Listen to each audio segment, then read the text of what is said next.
내가 줄일 때에 너희가 먹을 것을 주었고 목마를 때에 마시게 하였고 나그네 되었을 때에 영접하였고 헐 벗었을 때에 옷을 입혔고 병들었을 때에 돌보았고 옥에 갇혔을 때에 와서 보았느니라. 마태복음 25장 35절로 36절 말씀. 아멘. 할렐루야. 오늘도 좋은 날입니다. 이용호 목사입니다. 오늘의 원포인트 묵상 본문은 마태복음 25장 35절로 36절 말씀입니다. 예수님이 다시 오시는 날에 대해 올바른 인식을 가져야 합니다. 주님은 마지막 날이 구원의 날일 뿐만 아니라 심판의 날이기도 함을 알려주십니다. 주님은 자기 영광으로 모든 천사들과 함께 다시 오실 것입니다. 그날에는 인자가 임금으로 호칭이 변합니다. 주님은 그날이 심판의 날이 되리라고 경고하십니다. 중간지대는 존재하지도 않고 예외도 없습니다. 예수님은 각 사람을 심판하시는 심판주로 재림하실 것입니다. 주님은 모든 민족을 모으시지만 각각 오른편과 왼편으로 분리하신다고 말씀하십니다. 그날에는 목자가 양과 염소를 구분하듯 모든 사람이 의인 또는 악인으로 구분될 것입니다. 그리고 주님은 오른편에 있는 자들에게 복을 선언하십니다.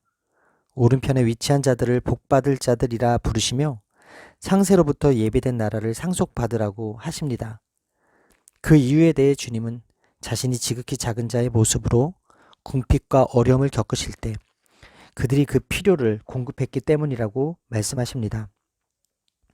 비록 그들은 그 행위를 기억하지 못하지만 지극히 작은 한 사람이 줄이고 목마를 때, 병들고 헐벗었을 때, 그리고 그 외에 여러 힘든 상황에서 사랑과 친절을 베풀었고 주님은 이를 그분께 행한 일로 기억해 주셨습니다. 이로써 오른편에 있는 자들은 창세로부터 예비된 천국을 상속받게 됩니다. 내 형제 중에 지극히 작은 자 하나로 불리는 제자와 성도를 대하는 마음입니다. 마지막 날이 구원의 날인 줄만 알고 막연하게 기대해서는 안 됩니다. 하나님이 성도를 천국으로 인도하시는 것을 당연하게 여겨서도 안 됩니다. 성도는 귀하게 여기는 한 사람에게 사랑과 친절을 베푸는 일을 가볍게 여기지 말아야 합니다. 따라서 오늘의 원포인트 메시지는 예수님의 마음입니다. 오늘의 삶의 적용 포인트는 예수님의 마음이 있는 곳에 제 마음과 손과 발이 있길 원합니다 입니다.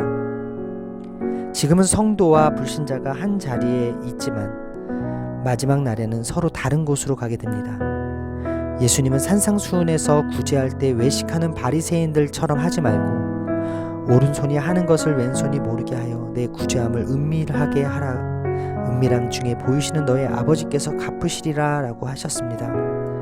구제한다고 구원 얻는 것은 아니지만 구원 받은 사람은 기쁨으로 구제합니다. 배고픈 형제에게 음식을 나눠주고 힘든 상황에 있는 형제를 위로하고 병원에 입원한 형제들을 돌보고 복음을 전하다 박해를 받아 옷이 벗겨지고 감옥에 갇힌 형제를 방문해 격려하는 일을 자연스럽게 행하며 살아가는 사람입니다. 결국 우리 믿음 그리고 그 믿음으로 역사하는 사랑이 핵심입니다. 왜 예수님은 이런 선행과 구제의 여부로 심판하시는 것일까요? 온전한 믿음은 온전한 삶으로 나타나기 때문입니다.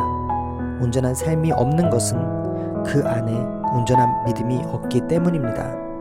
오늘 여러분의 마음은 어디에 있습니까? 마지막 날이 다가오고 있음을 마음에 새깁시다. 어제와 별반 다를 바 없는 익숙한 오늘이 아니라 어제와는 비교도 할 수 없이 두렵고 떨리는 날이 이 땅에 임할 것입니다. 예수님 마음에 있는 곳에 저와 여러분의 마음과 손이 그리고 발이 있는 오늘이 되기를 바랍니다. 기도하시겠습니다. 저의 모든 행위를 살피시는 주님, 그리고 저의 마음을 무엇보다 잘 아시는 주님, 제가 마땅히 선대해야 할 사람을 도리어 상관없는 사람처럼 무시하여 그에게 선을 베풀지 않았던 이를 용서하여 주옵소서. 예수님 가르쳐 주신 대로 주님의 마음이 있는 곳에 저의 마음이 있기를 원합니다. 굶주린 사람, 아픈 사람, 갇힌 사람들을 돌아보며 섬기기를 죽게 하듯 할 수 있는 힘을 주시고 심판의 날에 상속받는 자녀로 주님 앞에 서게 하여 주옵소서. 이 모든 말씀 살아계신 예수 그리스도의 이름으로 기도합니다. 아멘. 할렐루야, 오늘도 최고의 복을 받았습니다.